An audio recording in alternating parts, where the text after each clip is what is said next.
Ask any cop and they'll tell you. The badge doesn't just bring you face to face with criminals. It brings you face to face with things no academy ever prepares you for.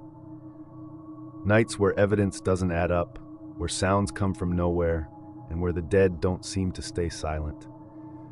I've worked scenes where guns fired without bullets, where I heard a dying man whisper into a phone years after he'd been buried, and where locked rooms held cries no living child could make. These aren't campfire tales. These are the cases that still keep me awake long after the paperwork is filed.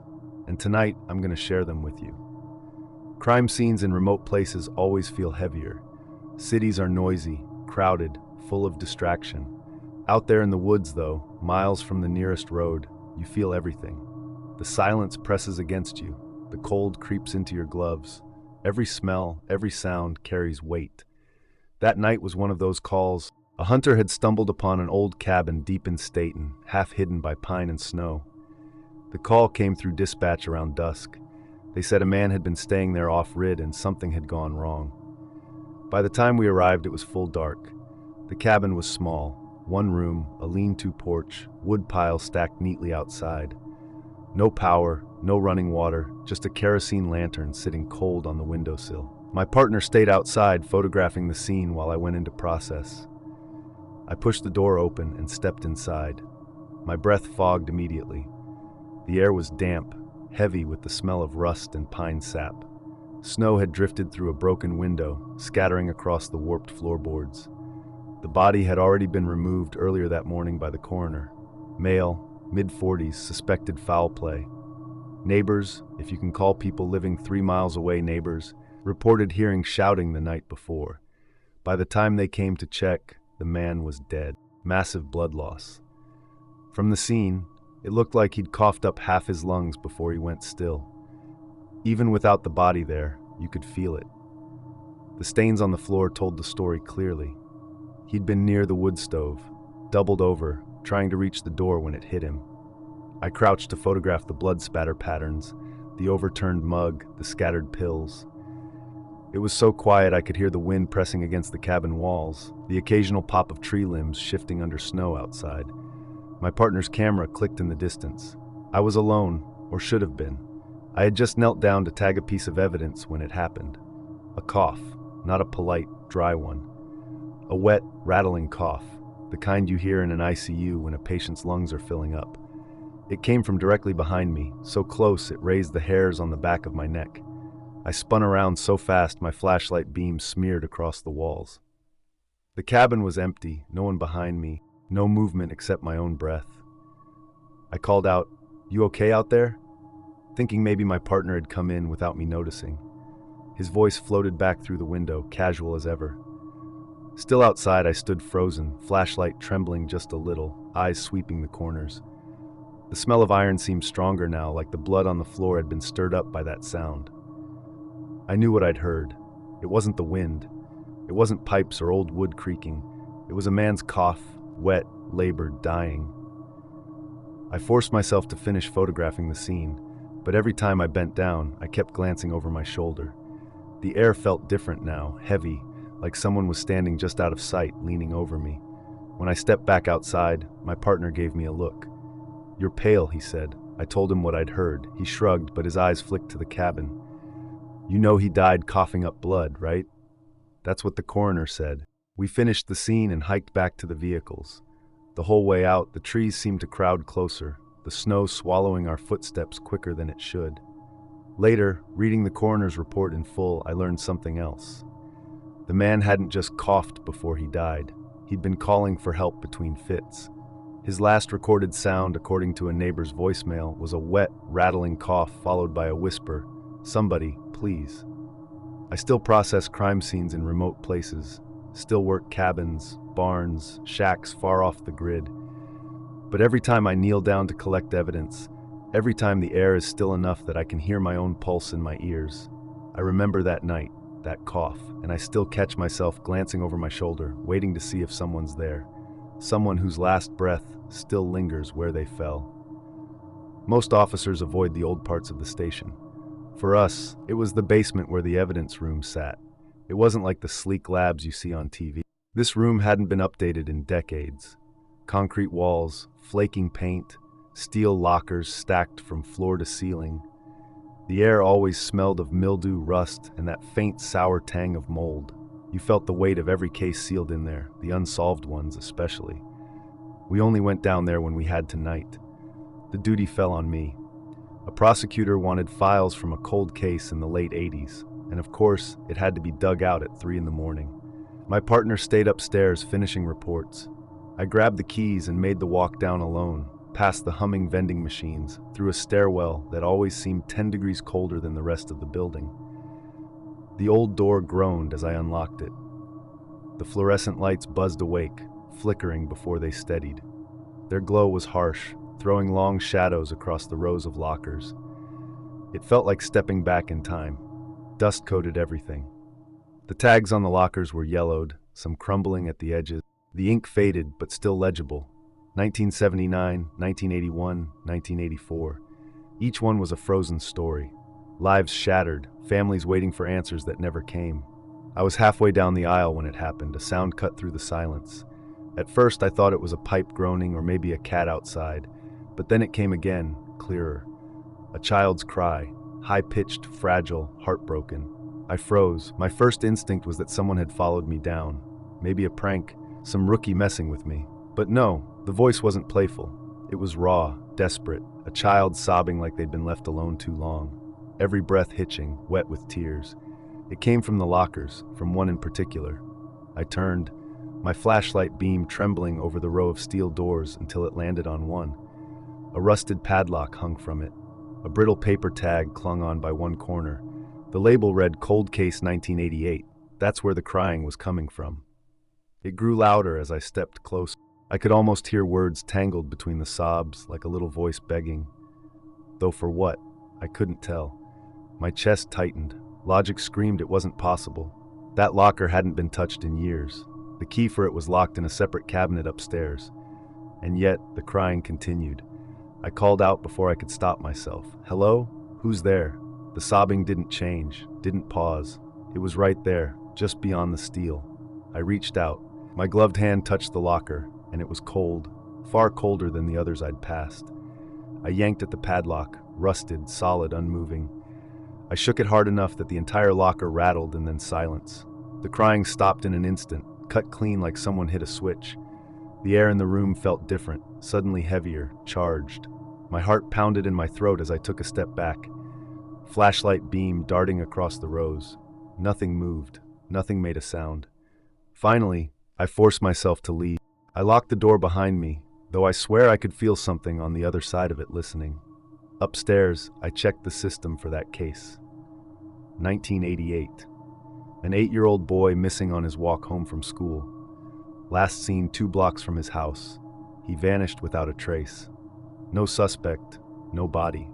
Parents died years later, never knowing what happened. The only thing left of him was whatever was sealed away in that locker. I didn't tell anyone about what I heard, not right away. Cops don't like talking about things they can't explain.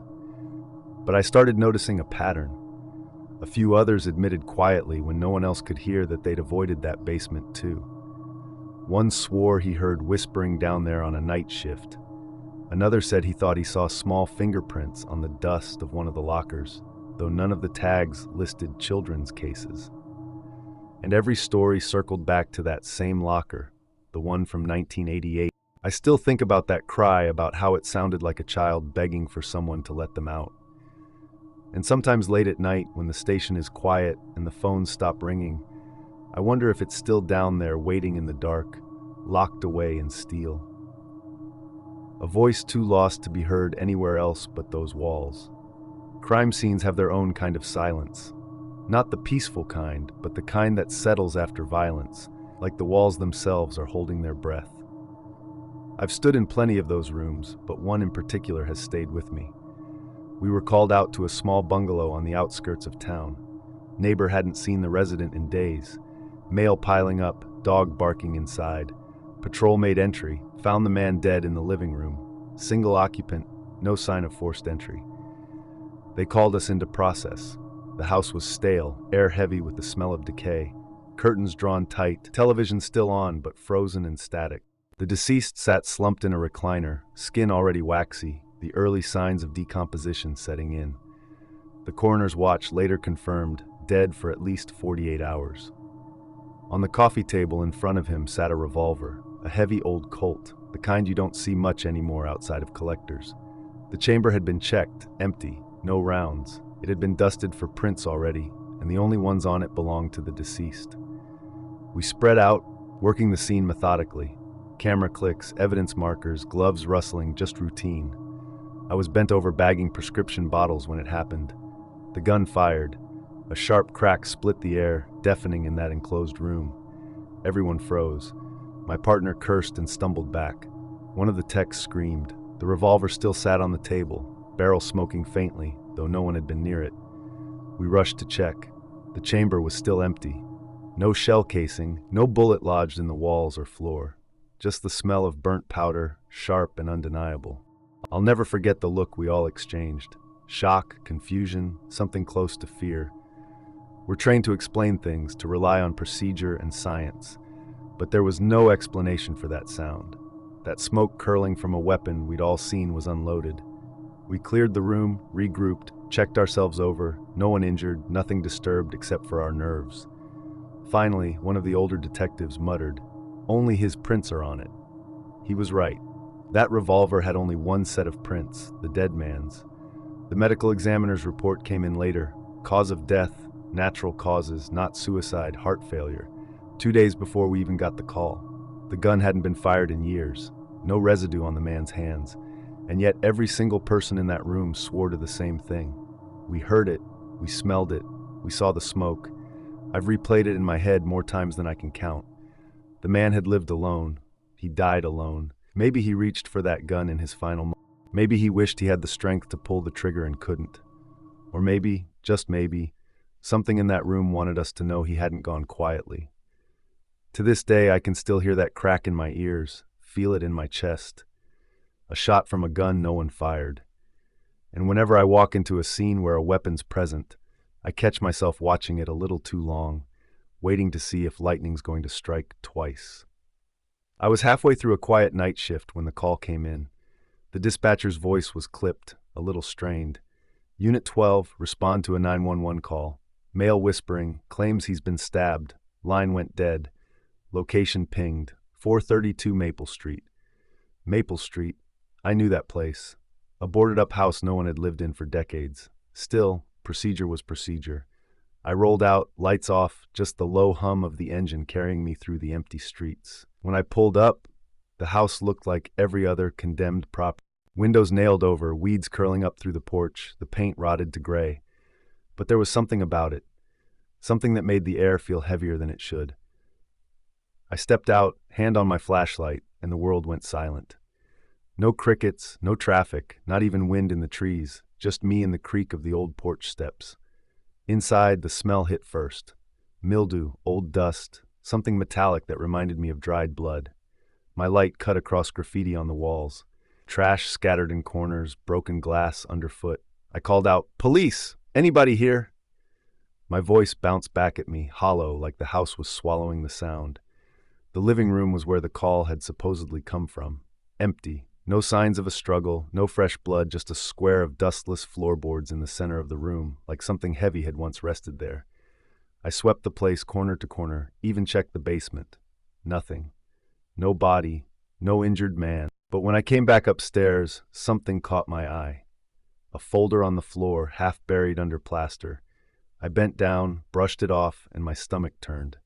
It was a police report. The date on it, 1994. The details. A man had been stabbed to death in that exact living room. Name, case notes, crime scene photos. He'd bled out on the floor right where I was standing. I flipped through the yellowed pages, the edges brittle, and couldn't shake it. The caller's voice weak, whispering, desperate, just like the report described his final words before he died. Dispatch confirmed later the 911 line was real. The call had pinged from inside that house, but the number, it wasn't active, hadn't been for years. I stood in that living room far longer than I should have, listening, waiting for something else. Some sound, some sign. But the only thing I heard was the echo of a dead man's last call for help carried across decades. still begging someone to come. And I still don't know if I answered him in time. I've done plenty of stakeouts in my career, and most of them are mind-numbing. Hours of staring at the same brick wall or flickering street light, coffee going cold, waiting for something to happen. This one was no different, or at least it started that way. It was January, deep winter, the kind of night where the cold cuts through your uniform, no matter how many layers you've got on. My partner and I were in an unmarked car outside an old warehouse on the edge of town, watching for a suspected drop. Intel said a stolen shipment was coming through. We'd been there for 4 hours already. No movement, just the hiss of our breath fogging up the windows and the distant hum of a train somewhere on the tracks. Around 2 a.m., the wind died completely. It was like someone had turned off the world. The snow on the ground was so fresh and untouched it looked like white cement, unbroken for blocks in every direction. Even the rats seemed to be hiding. We had a clear view of the front and side of the warehouse. All the doors were locked, windows boarded up. Only a single flickering security light over the loading bay broke the darkness. My partner muttered something about how this was a waste of time and reached for another cigarette. That's when we heard it. At first I thought it was the wind shifting some sheet metal, a soft, hollow clang, like weight on metal. Then another, heavier, deliberate, the sound of boots, big ones, walking directly across the metal roof above the warehouse. I froze mid-sip of my coffee and looked at my partner. His eyes were wide. He'd heard it, too. We both rolled our windows down. The night air rushed in, icy sharp, carrying that unmistakable sound of someone moving where no one should be. Step after step, slow, heavy. We both knew the roof was at least 20 feet up. No access ladders on the sides, no adjacent buildings close enough to jump from. No one had gone in or out since we'd arrived. Yet there it was, boots dragging and thumping overhead like someone pacing back and forth directly above us. Could be a raccoon, my partner whispered, but his voice lacked conviction. Raccoons don't walk like that. This was a man's stride, measured, deliberate. We got out of the car. The crunch of snow under our boots sounded deafening after sitting so long in silence. My partner unholstered his weapon. I kept mine low but ready. We moved to the edge of the building, scanning the roofline. The noise had stopped. I shined my flashlight upward. Nothing but corrugated metal glinting faintly under the moonlight. No shadows, no silhouettes. The snow was falling in thin, lazy flakes now, drifting down like ash. I pointed to the nearest corner. We'll sweep it. We circled the perimeter, looking for footprints, ladders, ropes, anything. The snow around the building was flawless, like no one had been there all winter. Not a single mark, but ours. We checked the side door, locked. We checked the loading dock, locked. My partner even banged on the wall, half joking. Come on down. Nothing. The only sound was our own breathing. I don't know why, but I decided to check one more time. I walked about 20 yards back to get a full view of the roof and tilted my head up. The wind picked up then, just a gust, and for the briefest second I heard it again, not walking this time, just one step, one solid echoing step, like someone shifting their weight right above me. Do you hear that? I called to my partner. He looked up too. His face was pale, and I knew he'd heard it. We stayed another hour after that, scanning, waiting. The snow kept falling. Nothing moved. Finally, our relief unit arrived. We briefed them and left. But the next morning I couldn't stop thinking about it. I drove back in daylight, walked the perimeter again. The snow had drifted high on the north side, untouched. Not a print, no ladder, no sign anyone had been there at all. Later, digging through old incident logs, I found something that made my stomach turn. That warehouse had been the scene of a fatal fall back in the late 70s. A night guard had slipped from the roof and died on the loading dock. They said for years, after workers would hear someone walking above them during late shifts. It got so bad the company shut down the night crew entirely. I've done hundreds of stakeouts since then. Most are still just hours of boredom. But every time I hear a sound I can't place, especially overhead, I think about that night, about the weight of boots on metal where no living person could walk. And every time I wonder if he's still up there, pacing, watching the snowfall, waiting for someone to notice. Prisoner transports are supposed to be routine. Paperwork, restraints, a ride across town, handoff to booking. Most of the time, The biggest concern is whether the suspect is going to spit at you or try to kick out a window. It's procedural, boring even, until it isn't. I'll never forget the night I learned just how far from routine it could get. We'd picked up a man on an assault charge, mid-30s, wiry build, eyes that didn't quite meet yours when you looked at him. He'd fought with his neighbors, smashed up their porch, then threatened them with a broken bottle. By the time we had him in cuffs, he was calm, almost too calm, like someone who'd run out of fight. I put him in the back of the cruiser, double-checked the restraints, and started the drive to booking. My partner followed behind in another unit. The city was quiet, one of those winter nights when even the traffic lights seemed to take longer to change.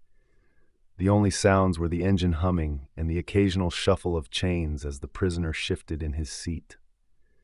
We were maybe 5 minutes from the station when it happened.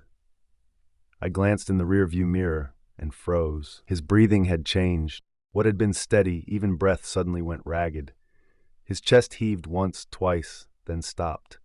His eyes rolled back, locking on some point above him. I pulled over hard, lights flashing, my partner close behind.